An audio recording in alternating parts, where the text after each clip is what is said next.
You keep doing this, keep pretending you are invisible, someday you will become invisible.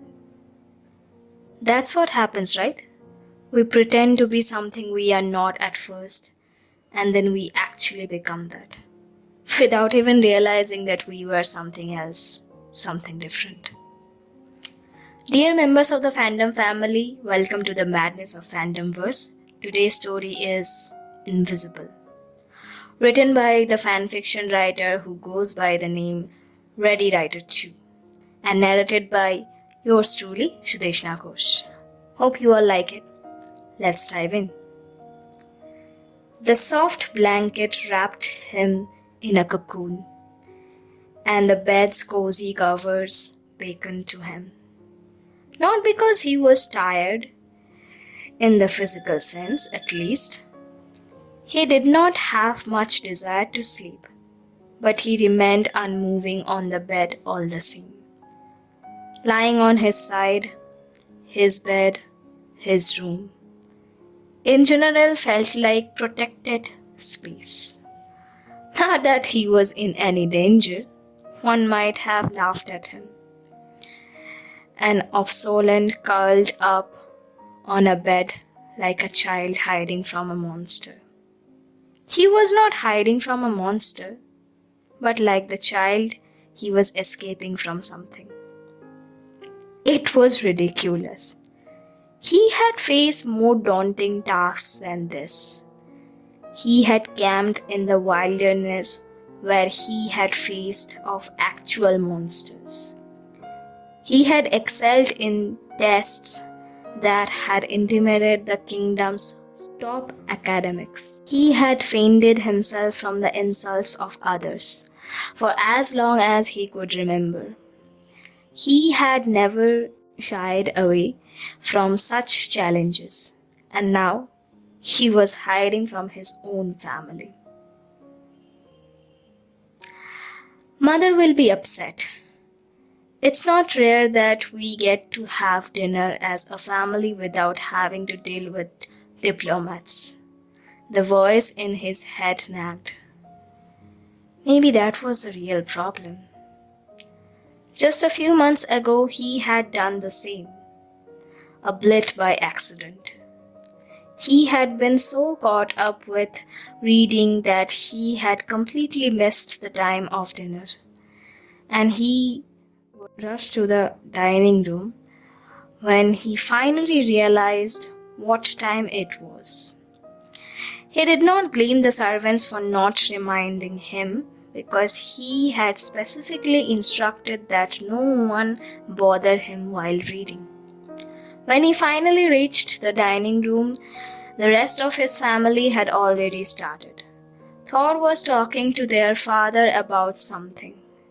They were engrossed in the conversation, and Thor looked so passionate, so happy. Frigga had only given him that look, the look that meant don't do this again. Yet here he lay in his bed. It was too difficult. He could remember when he was young, and during the rare times like private dinners with his family, he would talk so passionately about sorcery. His parents would ask questions.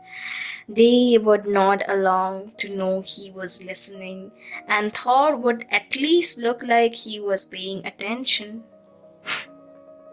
And sometimes even inquire. Something changed.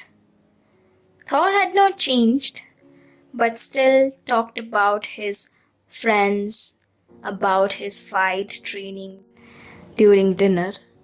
But now, when it come to Loki, the dinner conversation become awkward, unnatural. Then it became incumbent on Thor to bring the conversation back to life by talking about something else. When that happened, it became a tug of war on Loki's feelings. He was relieved that the awkwardness dissolved, and yet he was unspeakably angry at Thor for taking the spotlight away from him. Always. He always does that. Always gets all the attention. But that day, when he came in late with dinner halfway through and his family engrossed in other conversation, he was altogether invisible. And it felt good to be detached from his family, to live on with his life without them. It felt like he was eating dinner by himself, with the conversation being a background noise. Frigga did not have the opportunity to ask him about his day by then. Dinner had ended. Today he will be purposely committing trancing. I don't hate my family, do I? He turned from lying on his side to lying on his back and stared up at the smooth white ceiling. He was really going through with this. He was going to intentionally miss half of the dinner just to do this. Not the entire dinner, because Frigga, not Odin, not Thor, but Frigga, would become suspicious. If he only missed the beginning of dinner, they would chalk it up with him being focused on reading. So he observed the white ceiling. Eventually he got up before making his way down. He paused by his beside mirror. Eye bags were etched into his face. When he looked into his own eyes, he saw nothing. By the time he entered the dining room, the food was more than halfway finished. This time even Frigga was so engrossed in what Thor and Odin were talking about that no one realized he had entered the room. He was only noticed first by Frigga when he sat down at the dinner table next to Thor. This time Frigga did not give him the look, but instead smiled gently at him. Loki's lips parted a little in surprise. Does she know he did this on purpose? She always knows.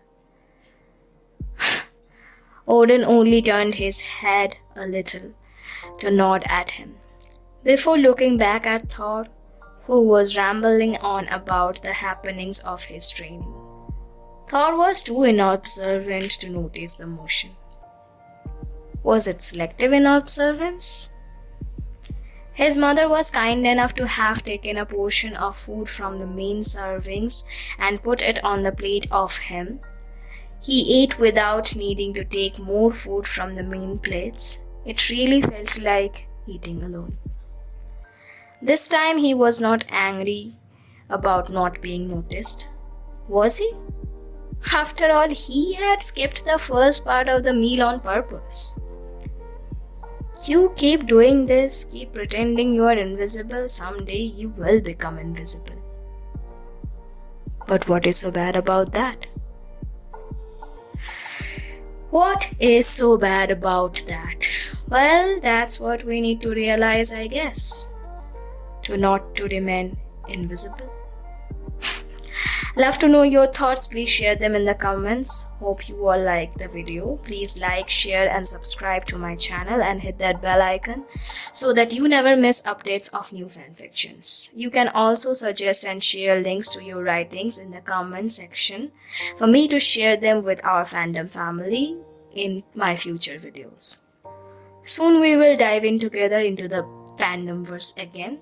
Until then, stay well and enjoy the madness of Fandomverse.